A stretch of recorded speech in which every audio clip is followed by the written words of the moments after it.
여러분들은 핸드폰 다 가지고 계시죠? 핸드폰에 저장된 번호들이 다 있을 겁니다. 그래서 제가 제 핸드폰에 몇 명의 전화번호가 적혀 있는지 한번 봤어요. 그랬더니 905명이 저장되어 있더라고요. 아마 제가 이제 한 번쯤 통화하고 필요한 사람들마다 저장을 하다 보니까 그렇게 된 것 같은데요. 그런데 이렇게 제가 많은 사람들의 핸드폰에 이제 제 핸드폰에 번호를 저장했지만 그 많은 사람 중에서 한 달에 최소 한 번 이상 전화를 통하는 사람들은 많지가 않습니다. 일부이더라고요. 성도님들은 어떻습니까? 여러분들은 이제 여러분의 전화번호에 적혀 있는 사람들 중에서 많은 부분을 이제 많은 사람들과 대화를 합니까? 아니면 일부만 합니까? 옥스퍼드 대학의 이 로빈 던바 교수가 재미있는 것을 발표했어요. 한 사람이 제대로 인간관계를 유지할 수 있는 최대의 범위는 몇 명이냐 했을 때 150명이다 이렇게 발표를 했습니다. 그러니까 한 사람이 최대로 이렇게 사람과의 관계를 유지하면 살아갈 수 있는 그 범위는 150명 정도다라는 것이죠. 그러면서 그 중에 진짜 이 곤란한 상황에 도움을 받을 수 있는 진짜 친구, 요즘 말로 찐 친구라고 하죠. 찐 친구의 수는 5명 정도라고 합니다. 5명 정도가 자기가 어려움을 당할 때, 힘들어질 때 진짜 도움을 받을 수 있는 친구가 5명 정도. 그리고 친한 친구가 15명, 좋은 친구는 35명 정도, 그냥 친구는 150명 정도, 아는 사람은 500명 정도, 알 수도 있는 사람은 1500명 정도다라고 했습니다. 여러분, 우리 성도님들은 설령 내가 나쁜 짓을 했을지라도 끝까지 내 편에 되어줄 수 있는 가족 말고 친구가 있다면 참 좋겠다, 그런 생각을 하게 됩니다. 왜냐하면 이 돈독한 우정을 가지고 있는 사람은 이 정신 건강뿐만 아니라 육신 건강에도 또 여러 가지 삶의 현장에서 이제 삶의 질을 높이는 역할을 하는 좋은 부분이 바로 좋은 친구라고 합니다. 이 가족과의 관계에서 좋은 관계를 유지하는 것도 중요하지만 이 친구 관계도 잘 유지될 때 건강하고 또 행복한 삶의 질을 이제 높여준다고 하는데요. 여러분, 좋은 친구와 평생 같이 잘 어울리는 거 여러분 중요하다 생각하고 좋은 친구가 많이 있기를 원합니다. 그런데 신앙적으로 좋은 친구, 신앙에 도움이 되고 신앙의 멘토 역할을 하고 멘티가 되어주는 그런 이 좋은 친구가 있다는 것은 참 행복한데요. 여러분이 그런 의미에서 서로 신앙의 좋은 친구가 되어주는 그런 삶이 있기를 주의 여러분 축복합니다. 우리 한번 이렇게 인사해 볼까요? 신앙의 좋은 친구가 됩시다. 네, 신앙적으로 좋은 친구가 되기를 축복합니다. 제가 성경을 읽으면서 정말 충격받은 성경 구절이 하나 있었는데 그게 뭐냐? 요한복음 15장 14절 말씀이었습니다. 여기 보면 이렇게 기록이 되어 있는데요. 너희는 내가 명하는 대로 행하면 곧 나의 친구라, 이렇게 써 있어요. 아니, 어떻게 주님이 나의 친구가 될 수 있을까? 주님은 주님인데, 주님은 나의 구주이고 주님은 나의 통치자인데 내가 어떻게 주님의 친구가 될 수 있을까라는 생각이 들어가지고 너무 그때 충격을 받았습니다. 주님이 나의 친구다. 실제로 주님은 이제 자신이 사람을 부를 때 누구야 이렇게 많이 불렀는데 친구라 부른 경우도 있어요. 여러분, 요한복음 11장 11절에 보면 나와 있는데 누굴까 한번 찾아보실래요? 시작. 이 말씀을 하신 후에 또 이르시되 우리 친구 나사로가 잠들었도다. 그러나 내가 깨우러 가노라. 아멘. 여러분, 누구를 부를 때 친구라 불렀습니까? 나사로. 나사로야 이렇게 부르기 전에 우리 친구라는 말을 했습니다. 야, 정말 이게 너무나도 좋고 따뜻하게 와 닿더라고요. 여러분, 이렇게 나사로의 친구가 되어주신 주님은 또 나의 친구라고 말씀하신 주님은 실제로 우리도 예수님을 통하여 친구가 될 수 없는 사람들의 친구가 되도록 길을 열어 놓으셨습니다. 여러분, 오늘 본문 14절 말씀을 다시 한번 우리 읽어볼까요? 시작. 그는 우리의 화평이신지라 둘로 하나를 만드사 원수된 것 곧 중간에 막힌 담을 자기 육체로 허시고. 아멘. 원수된 사이를 또 중간에 막힌 다음에 있는 것들을 풀어보시고 허물어 버리시고 도저히 친구가 안 될 관계에 있는 사람들을 친구가 되게 하셨다라는 말씀이죠. 여러분, 심리학자들이 보통 네 가지 조건에 의해서 이게 친구가 된다고 해요. 그 중에 하나가 가까울 때라고 합니다. 가까울 때. 우리말에 먼 친척보다 가까운 이웃이 낫다, 그런 말이 있죠. 그렇습니다. 이게 사실인 것 같아요. 친척이 많이 있지만 멀리 있으면 가까이 하지 못하고 무슨 행사 때만 보고 하다 보면 이게 이제 가까운 이웃보다 못할 때가 있지 않습니까? 여러분, 사실은 이 가까이 지낼 때 또 가까울 때 사람이 이제 친해지셨습니까? 제가 이 이야기를 읽으면서, 이 글을 읽으면서 사실 걱정이 하나 있습니다. 뭐냐면 제일 걱정이 되는데, 신앙도 이렇다라는 것이, 하나님 앞에 나와서 예배하는 거, 이게 자주 있으면 그 사람은 자꾸 하나님과 자연스럽게 가까워지지만, 이게 하나님께 나와 예배하는 삶이 멀어지면, 이 핑계 저 핑계 되고 예배드리는 것을 자꾸 하지 않으면 여러분, 하나님과의 관계도, 하나님과의 거리도 멀어질 수밖에 없다는 것이죠. 이게 다 마귀의 미혹이잖아요. 그래서 성경은 이렇게 말씀했습니다. 말세에 모이기를 패하지 말라. 저를 한번 따라서 볼까요? 말세에 모이기를 뭐하지 말라? 패하지 말라. 그러면서 이렇게 말씀했죠.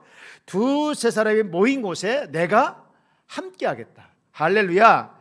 여러분, 하나님을 찾고 하나님을 가까이 하는 자에게 하나님께서 함께 하신다라고 말씀을 하고 있습니다. 여러분, 우리가 주일날 이렇게 예배드리는 것도 중요하지만, 여러분, 할 수 있으면 수요일날도, 할 수 있으면 금요일날도, 여러분, 또 가능하면 새벽 예배도 여러분 자꾸 나와서 하나님 앞에 예배드리는 것을 여러분 자꾸 훈련하고 가까이 하고 예배를 사모하는 모습들이 회복되었으면 좋겠어요. 물론 코로나 상황에서 조심을 해야 되겠지만, 모든 게 다 코로나 핑계로 묻어버리면 예배 회복이 점점 어려워지죠. 여러분, 온라인으로 예배 드리는 것 좋습니다. 그러나 예배 드릴 때 그 마음 제사가 더 중요한 거예요. 예배를 준비하고, 내가 비록 온라인 예배 드리지만 시간을 빼놓고 그냥 이 영상을 시청하는 그런 마음으로 온라인 다가가는 것이 아니라, 그 시간에 하나님께서 이곳에도 임재한다는 그런 기대감을 가지고 시간을 빼놓고 또 헌금도 준비하고 이렇게 이제 예배 자세를 가지고 온라인으로 예배 드리는 거 괜찮습니다, 여러분. 그런데 우리가 이렇게 한 번 빠지고 두 번 빠지고 자꾸 빠지다 보면요, 여러분, 가기가 싫어진다요. 제가 오래전에 어느 집사님한테 그런 얘기를 들었는데, 주일날 한 번 빠지고 두 번 빠지고 해서 자꾸 이제 연락하고 하면 그런 마음이 들었네요. 이상해요, 목사님. 이 교회를요, 한 번 빠지고 두 번 빠지면 그다음부터는 가기가 싫어져요. 이게 사실입니다. 여러분, 하나님을 가까이 하면 복이라고 했습니다. 여러분, 날마다 사모하고 즐거워하고 기대하고, 그래서 예배를 자꾸 찾는 성도 여러분 되기를 주 여러분 축복합니다. 여러분, 시편 73편 28절 말씀에 너무나도 중요한 말씀이 있어요. 다 함께 같이 읽어볼까요? 시작. 가까이 함이 내게 복이라. 내가 주 여호와를 나의 피난처로 삼아 주의 모든 행적을 전파하리이다. 아멘. 어떤 사람이 복을 하겠습니까? 하나님께 가까이함이 내게 복이라. 할렐루야. 여러분, 가까이함이 정말 이 약속의 말씀처럼 복받는 성도가 되길 주 여러분 축복합니다. 축복합니다. 인사합시다. 가까이 와서 복을 받읍시다. 그냥 영혼 없이 인사하지 마시고요. 최영주 선생님 영혼 없이 인사하는 것 같아요 지금. 예, 우리가 하나님 가까이 할 때 정말 그 자에게 복을 주실 줄 믿습니다. 그런데 사람들이 이렇게 가까이 하지 못하고 친구가 되지 못하고 때로는 원수가 되고 화평을 누리지 못하고 서로 반목하고 갈등하고 분열되어 원수가 되는 이유가 뭐냐? 오늘 14절에 그게 있는데 바로 막힌 담이 있기 때문이라는 것이죠. 여러분, 여기서 나오고 있는 막힌 담이 뭘까? 예배서 2장 14절에 나와 있는 막힌 담이 뭐냐? 11절에 나와 있는 것처럼 이게 할례입니다. 유대인들은 할례를 받았어요. 그런데 이방인들은 할례를 안 받았습니다. 그래서 유대인들이 할례를 받지 못한 이방인들에 대한 태도가 어땠습니까? 우리가 잘 알고 있는 것처럼 유대인들의 생각과 의식에는요, 저 이방인 할례 받지 못한 저 사람들은 지옥에 가서 어떤 역할을 하느냐, 지옥불이 활활 타오르는데 그들이 지옥불의 쏘시개가 된다는 거예요. 그런 생각을 가지고 있었습니다. 그래서 어디 성전에 들어갈 때도 이방인이 들어가는 문하고 유대인들이 들어가는 문이 달랐어요. 각각의 문이 달랐고, 그리고 그 둘 사이에 담이 있는데 거기에 뭐라고 썼습니까? 이 담을 넘어오는 이방인은 죽임을 당하리라. 그렇게 무섭게 이방인들을 싫어했던 사람들이 유대인들입니다. 그런데 이렇게 유대인하고 이방인들의 담이 도저히 무너지지 않고 또 무너질 수도 없고 그런 강력하고 힘이 센 그 담을 헐어버린 분이 누구냐? 바로 주님이시라는 것이죠. 여러분, 사실 이 담이라고 하는 이 할례의 담이 지금도 여전히 공존하고 있어요. 고정관념이라는 담, 신분이라는 담, 사상, 정치적 이념, 지역 등등 수없이 우리 사이에 보이는 담이 많이 있어요. 그런데 예수님은 무너지지 않을 것 같은 이 담을 헐어버리고 친구가 되지 못할 사람들을 친구가 되어주시게 했다는 것이죠. 무엇으로 그 담을 헐어버렸습니까? 16절 말씀을 다시 보면 이렇게 기록되어 있습니다. 다 함께 읽어볼까요? 시작. 원수된 것을.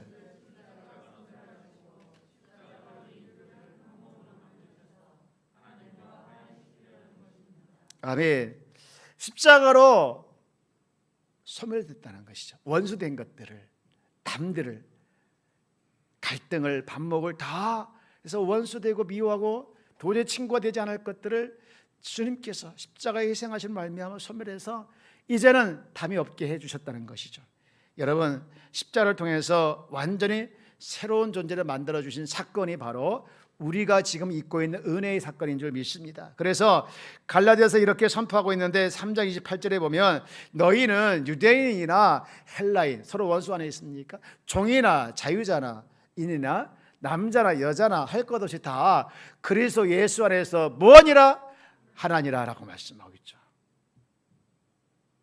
그럼에도 불구하고 여전히 갈등의 씨앗이 존재하고 여전히 갈등의 불이 타오르고 있고, 그리고 이미 허물어버린 이 사이를 담을 정말로 잘못된 패거리 의식 또 지역 의식을 가지고 여전히 서로 싸우고 있다는 것이죠.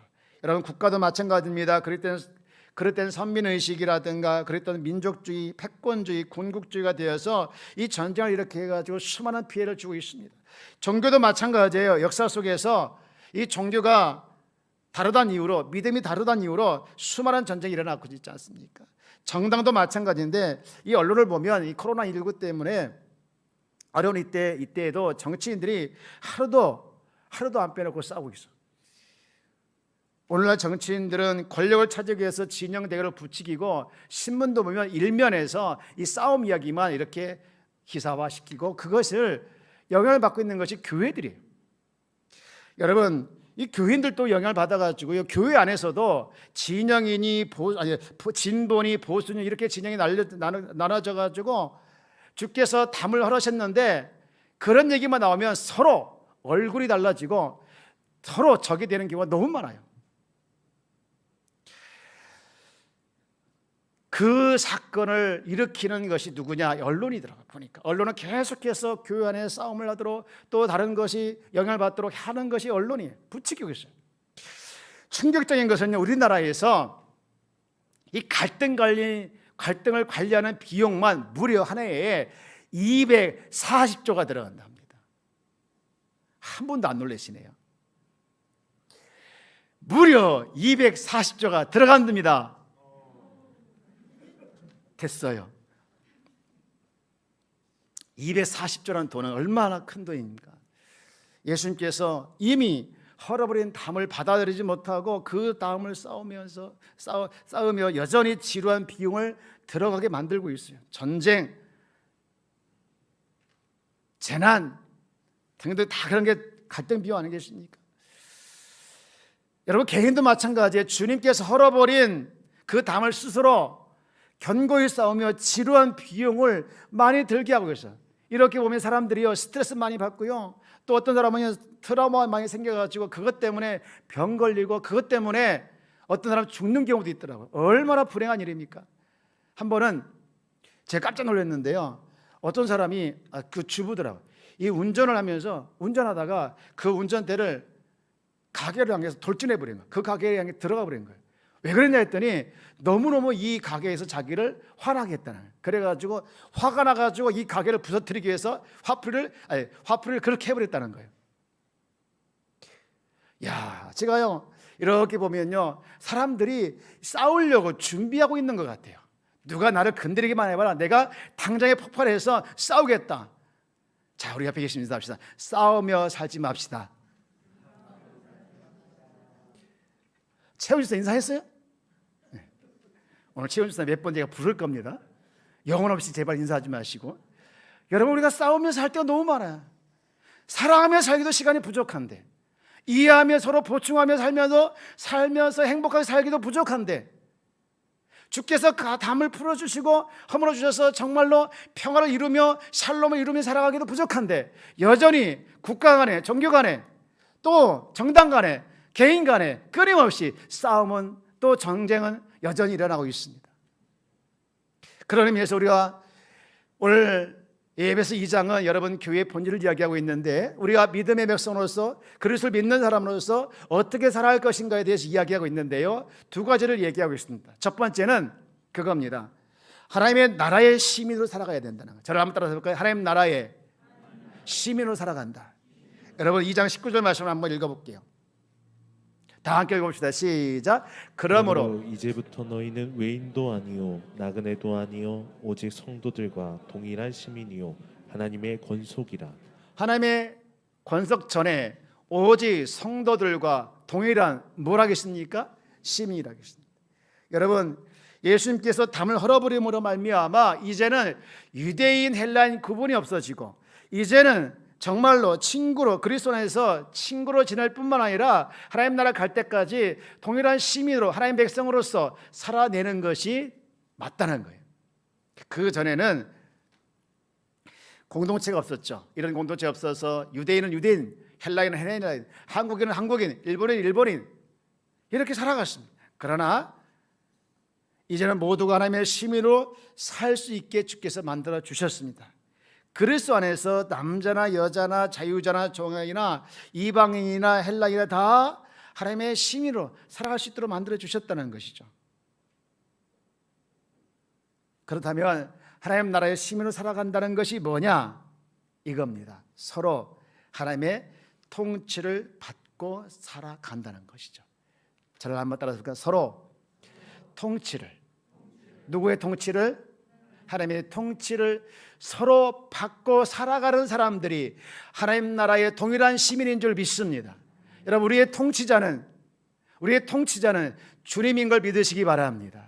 어떤 사상이나 어떤 이념이나 이것이 아니라, 어떤 지역이나 어떤 갈등을 조장하는 그런 언론이 아니라 우리를 통치하시고 우리를 이끌어가시는 분이 주님인 걸 믿으시기 바랍니다. 그래서 하나님 나라의 동일한 시민으로 살아가는 것이 하나님 나라의 백성이요 마땅히 우리 믿는 자의 삶의 자세라는 것이죠. 그런가 하면 두 번째로 가족으로 살아가야 된다는 것이죠. 저를 한번 따라서 볼까요? 가족으로 살아가야 된다. 자, 여러분, 오늘 19절 말씀 아까 읽었는데 여기를 표준 세번역으로 한번 제가 띄워드릴게요. 한번 같이 읽어봅시다. 시작. 그러므로 이제부터 여러분은 외국 사람이나 나그네가 아니요 성도와 같은 시민이요 하나님의 가족입니다. 하나님의 무엇이라고 했습니까? 가족이라. 여러분, 우리는 하나님의 가족인 줄 믿습니다. 여러분, 교회 공동체는요 계급 공동체도 아니고요 이익 공동체도 아닙니다. 다 가족 공동체예요. 한 번은 제가 교육자 회의 때 공동체 얘기를 하길래 제가 너무 싫다, 나는 우리 그냥 가족이라 부르면 안 되냐, 한마음 가족.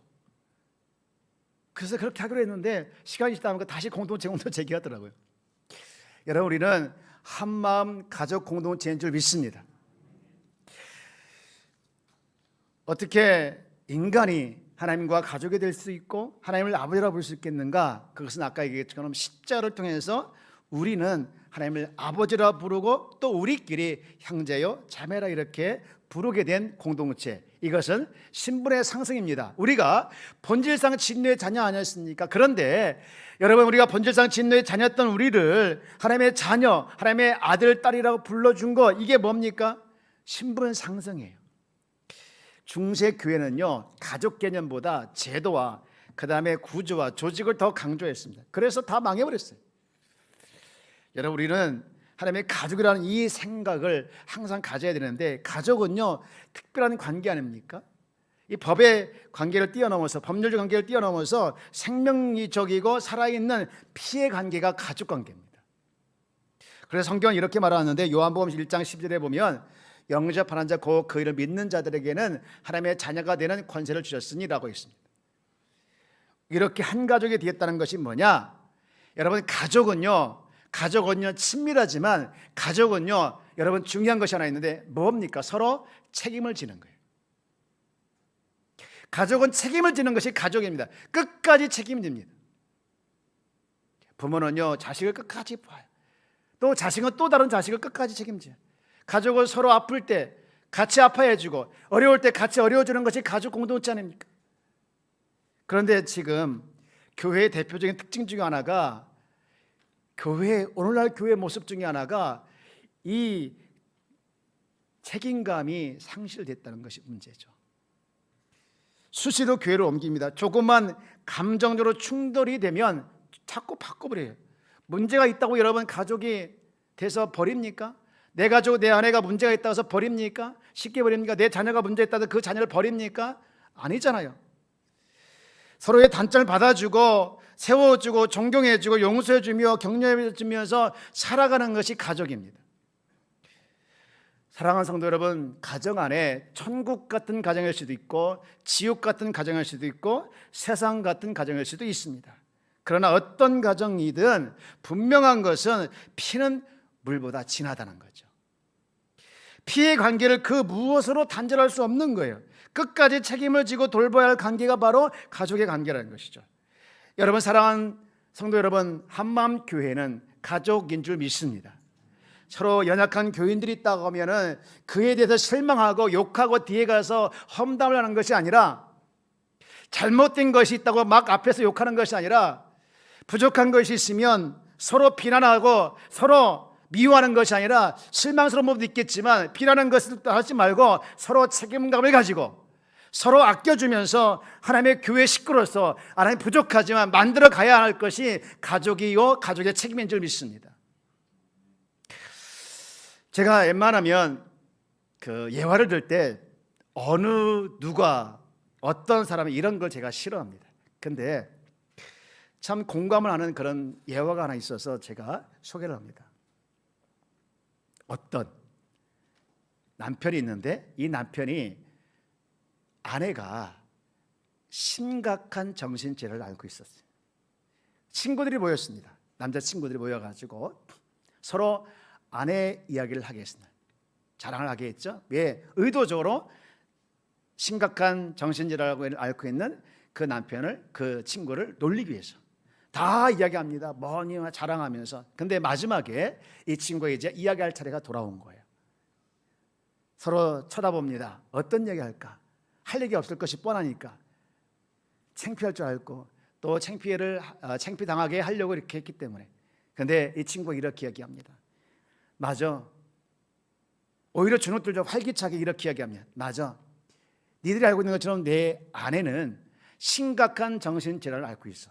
그런데 얘들아, 나는 나의 이 아내 때문에 오히려 더 행복하다.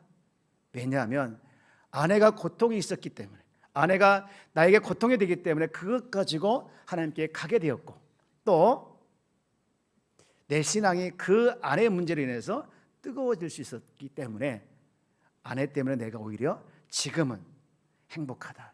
그리고 그 아내의 아픔이 없었다면 내가 이와 같이 지금 같은 신앙이 뜨거워지고 지금같이 하나님을 더 찾을 수 있겠니? 오히려 나는 내 인생의 아내는 복이다. 이랬다는 거예요. 여러분, 이게 뭡니까? 가족의 특징인 줄 믿습니다. 여러분, 이게 뭡니까? 가족의 모습인 줄 믿습니다. 온전한 교회란 이 땅에 존재하지 않습니다. 온전한 교회는 만들어가는 것이죠. 여러분, 우리는 조금 불완전해도 서로 섬기고 사랑하는 교회를 만들어가야 될 줄 믿습니다. 에베소 2장을 우리가 살펴보았는데 에베소 2장은 교회의 본질에 대해서 이야기하고 있는 거예요. 어떤 교회가 참된 교회냐, 어떤 교회가 진짜 필요한 교회고 어떤 교회가 교회다운 교회냐라는 것을 이 에베소 2장에서 말하고 있는데, 그것이 뭐냐? 하늘나라의 시민으로 살아가는 것, 그리고 하나님의 가족으로 살아가는 것이 교회의 본질이고 교회의 모습이라는 거예요. 사랑하는 여러분, 우리가 그런 꿈을 꾸기를 원합니다. 지금 부족하고 연약하고 모든 것이 정말 연약하고 모습이 크게 보일지라도, 그러나 하나님께서 이곳에 세우신 교회는 하나님께서 가장 기뻐하는 가장 교회다운 교회, 그 교회가 될 것을 꿈꾸며 지금 부족한 모습을 같이 연약한 모습을 위해서 만들어가는 모습에 함께 힘을 모으는 우리 귀한 성도가 다 되어지기를 주의 이름으로 축원합니다. 저는요, 이렇게 한밤교회가 세워지는 건 너무나도 감사해요. 분명히 이곳에 목적이 있어 세워주신 줄 믿습니다. 이곳에 이 교회가 필요 없으면 하나님께서 안 세웠습니다. 필요하기 때문에 세웠습니다. 제가 이렇게 매일 하루도 몇 번씩 여기를 왔다 갔다 하잖아요. 여기 저 도림동 쪽으로. 근데 가다 보면 꼭 하나님 교회를 봐요. 안 보고 싶어도 보여져요. 꼭 보고 싶지 않은데 보여져요. 저 교회가 원래 감리교였다고 합니다. 그런데 너무 어려워서 교회를 경미하게 됐는데 그만 하나님 교회가 사버린 거예요. 제가 처음에 왔을 때 하나님 5년 뒤에 우리 교회가 저 교회 샀으면 좋겠습니다. 그렇게 선포를 했는데 5년이 가까워져요. 어떻게 했으면 좋겠습니까? 김홍우 장로님 사야 될까요 말까요? 여러분, 저는요 저 교회를 보면서 어떤 생각이 드냐, 저 교회는 가짜 교회지만 우리 교회가 진짜 교회인 것을 날마다 느끼고 확인합니다. 왜 그렇습니까? 이 땅에 참신이 하나님을 우리가 믿는 곳이 우리 한마음교회 아니겠습니까? 저기는 만들어낸 신을 믿는 곳 아니겠어요?